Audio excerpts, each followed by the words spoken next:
friends, welcome back to my channel. It's Voice of Persona, aka Randy, back with another video.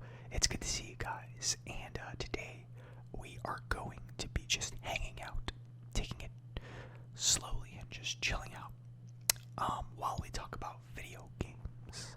And what I wanted to do is talk about all of the games that I played during 2020, because with everything that's been going on, not only have I been spending more time at home, which has afforded me the ability to play more video games, but I have also been trying to de-stress and relax more and take care of my mental health and well-being. And for me personally, one of the ways that I do that is video games. I think it's a recreational hobby of mine that is beneficial for my mental health, and it also keeps me very much mentally sharp and agile, I would say. So I are always looking out for new games and such to kill some time playing.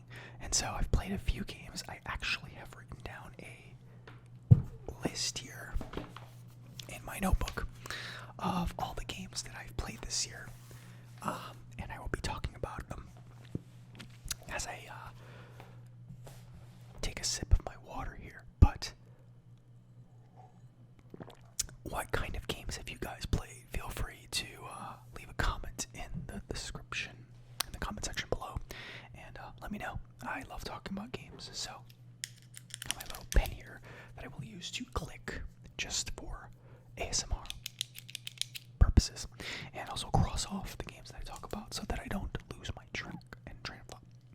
But anyway, let us begin. So the first game that I played this year is Fallout 4.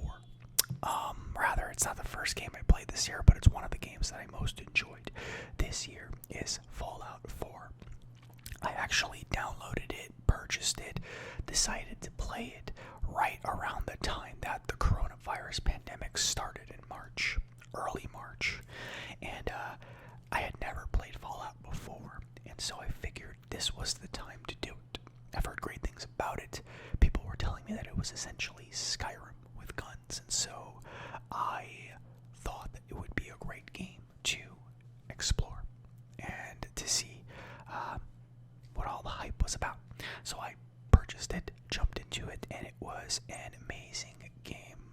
A lot of people, I've come to learn, don't like Fallout 4 compared to the previous iterations of the series and franchise, but for me, as a first timer, it was a good introduction, I think. So basically, Fallout 4 is about you play as a character going through an apocalyptic wasteland after a nuclear bomb goes off. Your goal in the game is to save your son, and it is like Skyrim, so you do have the option to go off and build relationships with other groups and such, but you can really pick and choose which groups you interact with and how much you really interact with them. You know, you've got the Brotherhood of Steel, you've got the Minutemen, weird name, I know. You've got the Institute, who I joined, and you've got all these other groups that you can interact with as you make your way through this apocalyptic wasteland. And it's just good fun. The atmosphere is very dark and depressing, but it's also very calming at the same time. So I had a lot of fun playing Fallout 4. Of course, that brings me to my next game that is actually not even on this list because I forgot to put it, but I just started playing Fallout New Vegas, which is considered by Fallout fans to be the most popular game in the franchise, in the series. And that game came out in 2010, I believe. Fallout 4 coming out in 2015. So New Vegas is basically kind of the same sort of story where you wake up as or rather you're a courier making a delivery for someone, and you get ambushed by a bunch of like thugs who steal this chip from you, and they shoot you in the head and you're presumed dead. Then you turns out you're alive.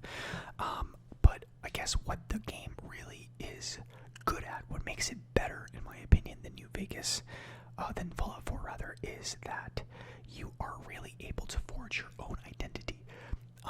You don't necessarily have a strict narrative you need to abide by. Although there is a main story, there are a bunch of different ways you can play that story out and get drastically different endings based on the decisions that you make. Do you join the New California Republic? Do you join Caesar's Legion? Do you join a different faction? There's a lot of different factions that you can join and align with. Do you side with Mr. House or not? Things like this you can do in the game, and it drastically affects the world around you. And add into that, you're able to just basically murder anybody you want in the game. And play however you wish, whereas in Fallout 4, you are not able to kill key characters. So I'll give you an example. This is going to be a spoiler, by the way, for those of you who have never played or care about spoilers. One of the main villains of the game is Caesar. I actually just walked into his camp and murdered him and everybody there, just because I needed to get this chip from one of the people that had shot me at the beginning of the game. I went in and I killed everybody there, just everyone. Caesar showed up, and I just murdered him, and that was it. I was expecting some sort of big showdown between me and Caesar, but that did not happen, and I'm assuming it's because I killed him early on in the game.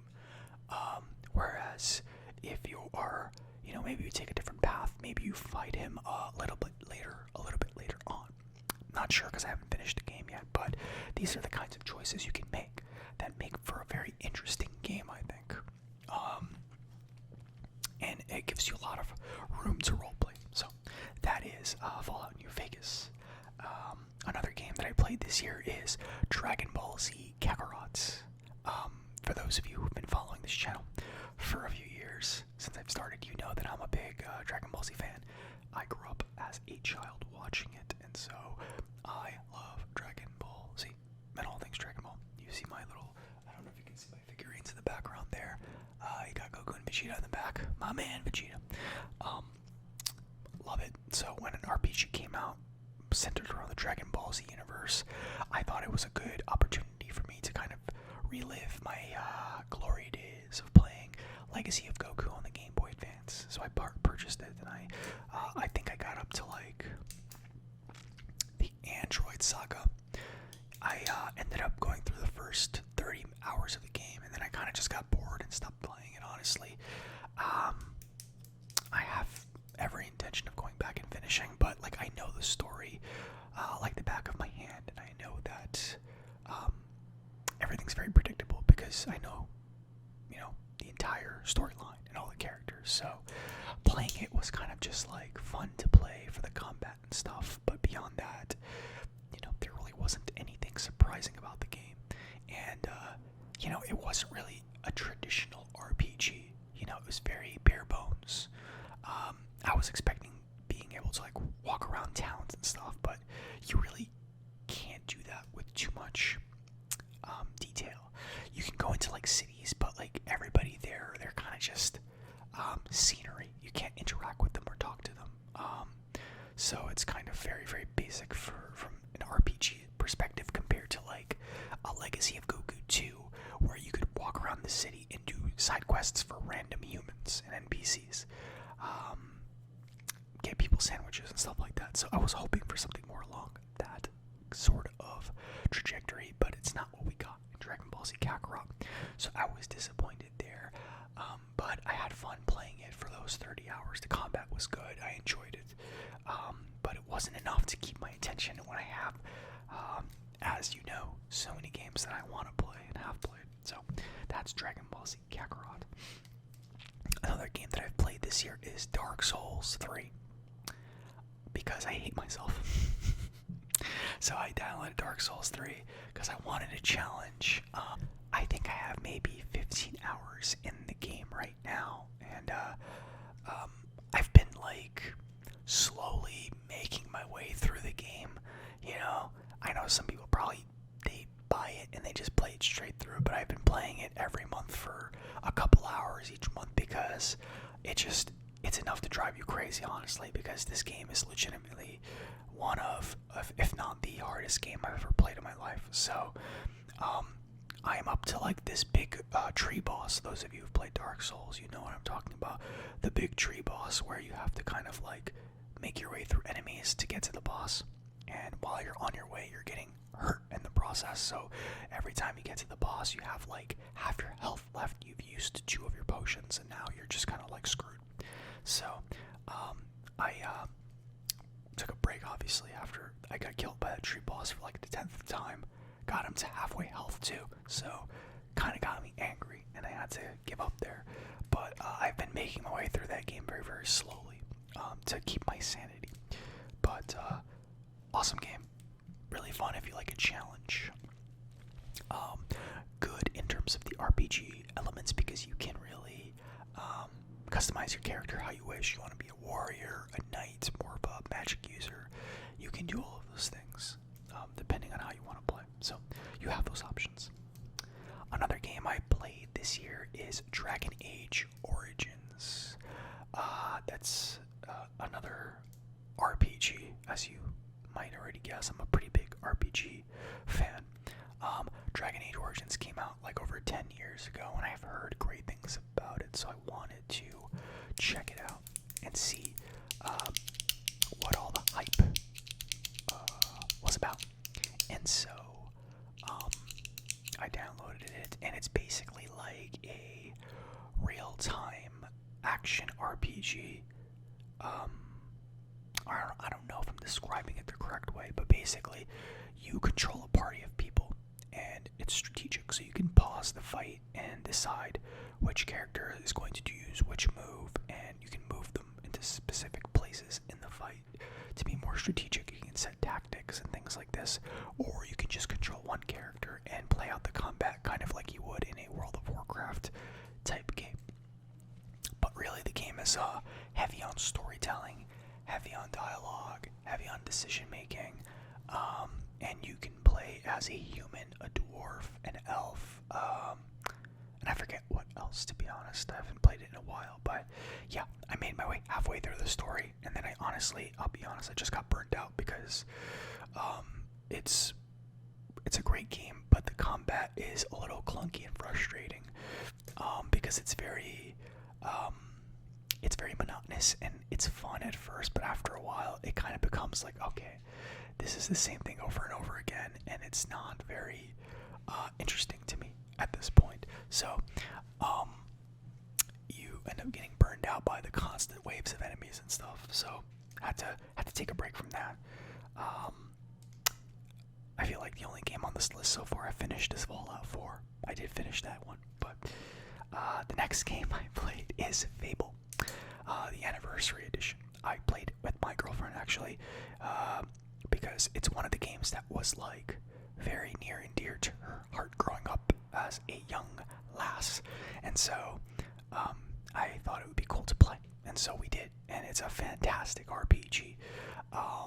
They do a lot of things in the game right from an RPG standpoint that a lot of games today still don't get right. For example, you can have a title and people call you by that title.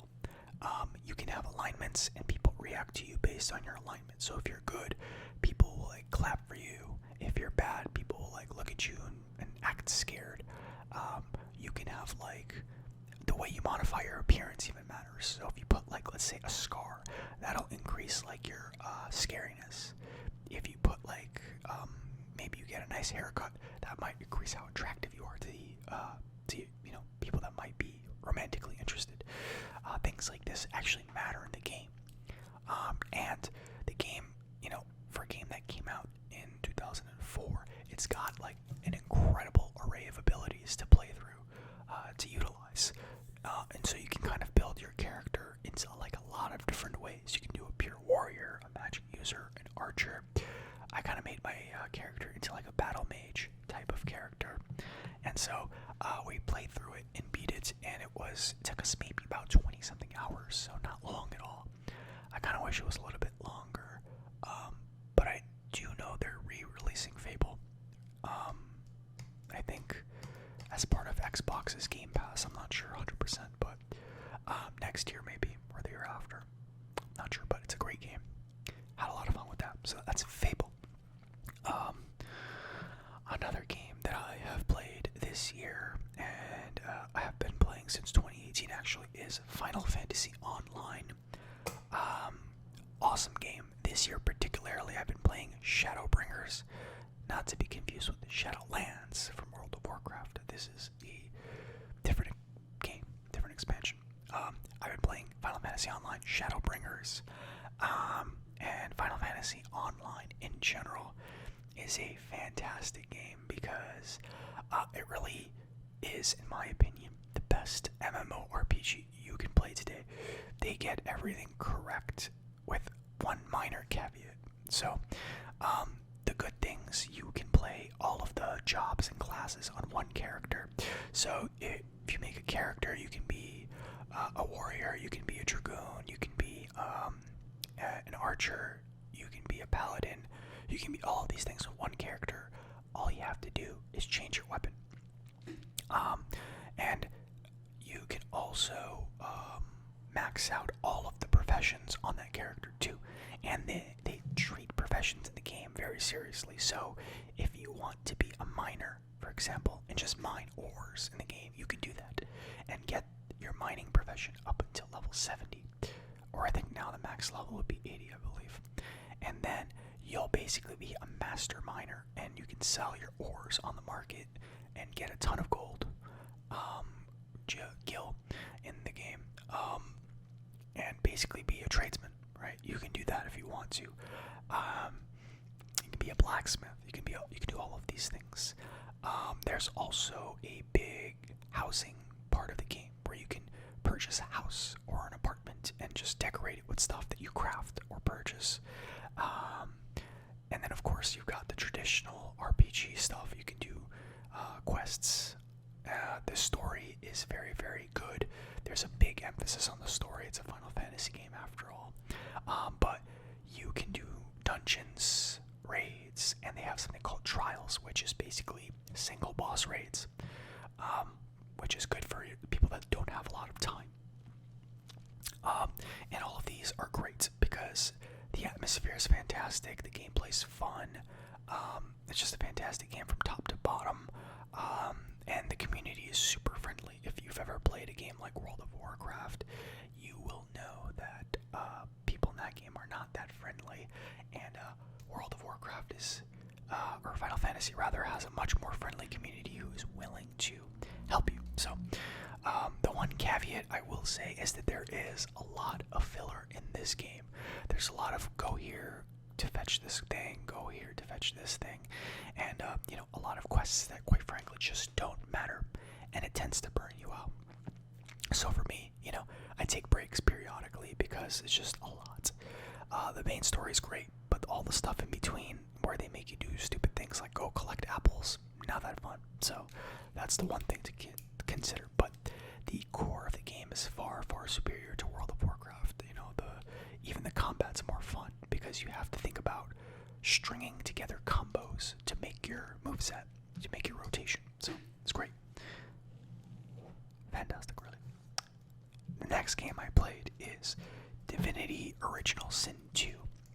This is another real-time strategy role-playing game where you are able to pick a character with an existing story and background or create your own character, and you go through the world with a party of people that each have their own background story. And it's a turn-based strategic role-playing game. It's a ton of fun because you have the freedom to do whatever you want in the game. It's very much like New Vegas, where you can kind of kill anybody you want, and the world will adjust accordingly.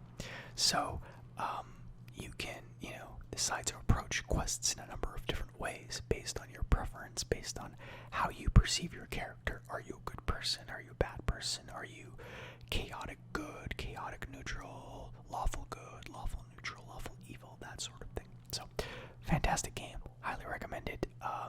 It is very, very difficult. It's a very difficult game. You might have to scale the difficulty down a little bit. I played it on normal, whatever the normal is called in that game, normal difficulty, and it's very very hard game.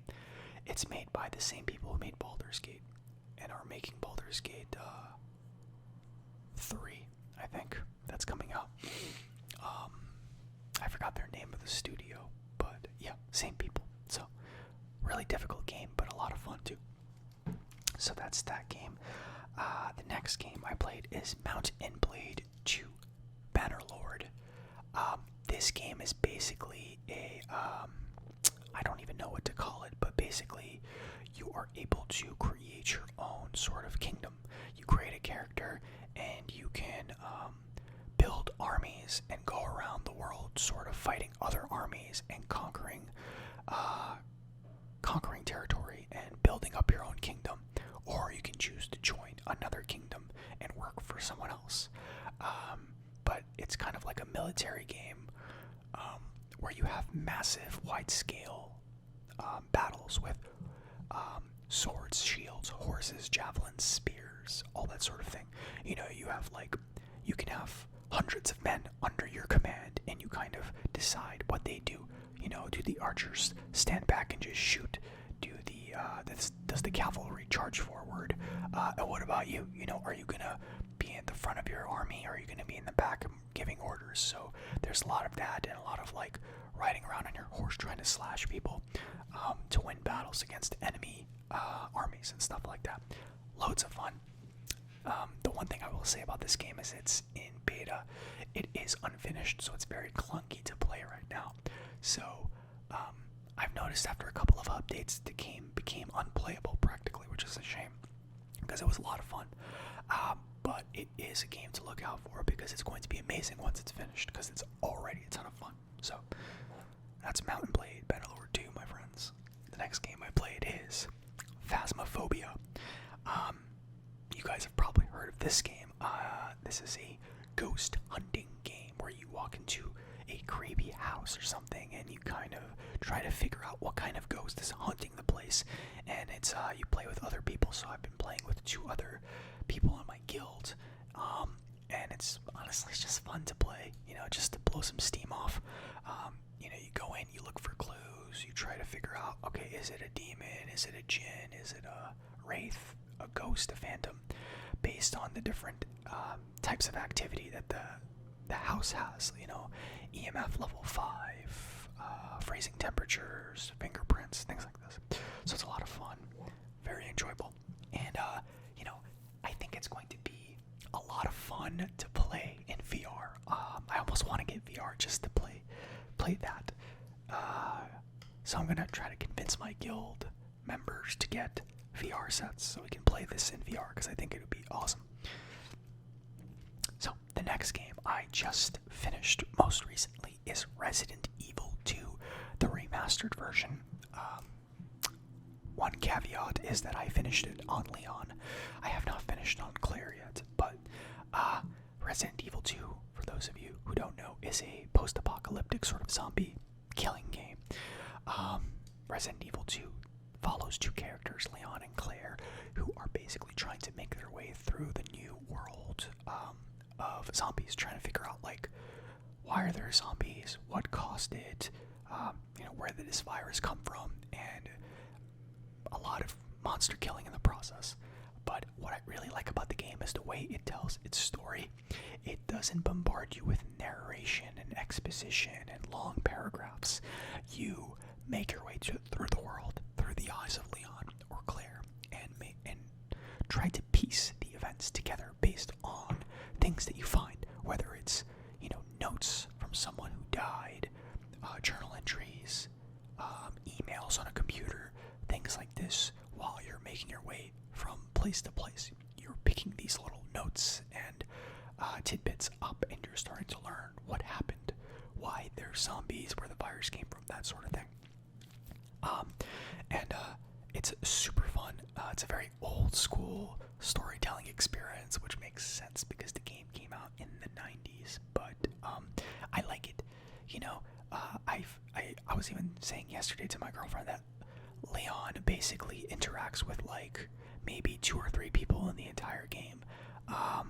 like a few minutes. He's alone the majority of the time. That is a very, very 90s sort of style of gameplay. That lone protagonist that's by themselves, just trying to uncover everything in the world, and I love that for whatever reason. So there you go.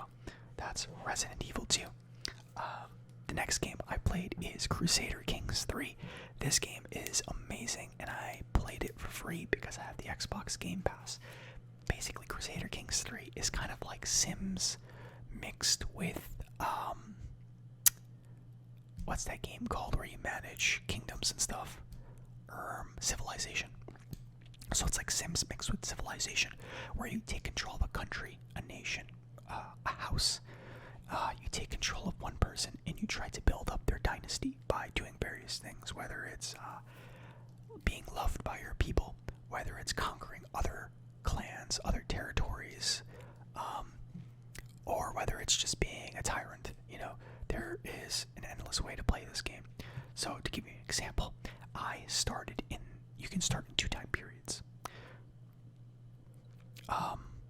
The 800s during the tribal period, and then around 1060 something, I believe, during the feudal period. So I started in 1060 something as King Macmurchad of Ireland. So I am in the year 11 something by this point, and I'm up to his like 3rd grandchild, ruling the kingdom of Ireland. And when I started as Macmurchad, Ireland, the kingdom of Ireland had not yet been formed. So basically what I did was I expanded his clan throughout the land, conquering various territories, and I eventually formed the kingdom of Ireland. The game is very detailed, so it's hard for me to go into every little aspect of it, but it's a lot of managing your military, a lot of managing your people, forming diplomatic relationships, managing relationships with your family, marrying your family off, stuff like that. Declaring war, obviously. And so right now I am in a place where Ireland has actually started to expand into England a little bit. So we've conquered all of Iceland. So Iceland is now part of Ireland. You can do a lot of those things. So it's very much a dynasty builder, but also a kingdom builder too. It's great fun. I highly recommend it, especially if you have Xbox Game Pass because it's free. Why not? And the final game I have played this year is The Sims 4. The Sims 4. My sister has all of the expansions, so I got it for free, basically. And so I figured, why not? And so I created a character in The Sims 4. A lot of fun because it's a very simple game. You know, I know it's not for everyone, but I like it because it's a good way to unwind, relax, and relieve stress. So my character is basically just trying to carve out his early 20s as a scientist, making his way through the world, falling in love, and trying to, start a family as an adult. So it's a lot of fun. I enjoyed it for what it is. It's not something that I play all the time, but every now and then I dip into it, and then I dip back out to play something more serious. It really depends on my mood. But yeah, there's probably a lot of games that I forgot about or haven't really thought is worth putting down. Like, for example, Call of Duty Cold War. I beat that game a couple of weeks ago. Good, actually great campaign, great story, but not worth talking about because you guys all know Call of Duty already. And I mostly got it just to play zombies. So everybody knows that game. Not worth really diving into. But yeah, those are all the games I played this year. One of the games that it really sucks was delayed is Cyberpunk 2077. I was really, really looking forward to that game, and it would have made it on this list if it had come out when it was supposed to. But I know it's coming out in a few weeks, so I'm very pumped for that. And I'm also going to be trying out Hades, which I've heard great things about. So, a couple of games I'm excited for. My vacation's starting soon, so it's the perfect time, and I'm going to be diving into that, and I'll let you guys know how it goes. And I played World of Warcraft this year, obviously. Totally forgot about that game, but new expansion came out, Shadowlands, and I'm leveling up in that. And it's kind of whatever, it's not that interesting to me at this point. Like, once you've expansion, you've played them all. But I play with my guild, so that makes it more fun. But if I was playing by myself, I would not. But yeah, that is all the games I can think of that I've played this year, my friends. I hope that you enjoyed this list. I hope it was relaxing, if anything. And well, let me know if you've played any video games this year, and if so, what kinds, because I would love to hear from you. And I'm going to get out of here. I hope you have a wonderful night, my friends. Have a good night, get some sleep, and I will see you in the next video. I love you all. Take care. Bye for now.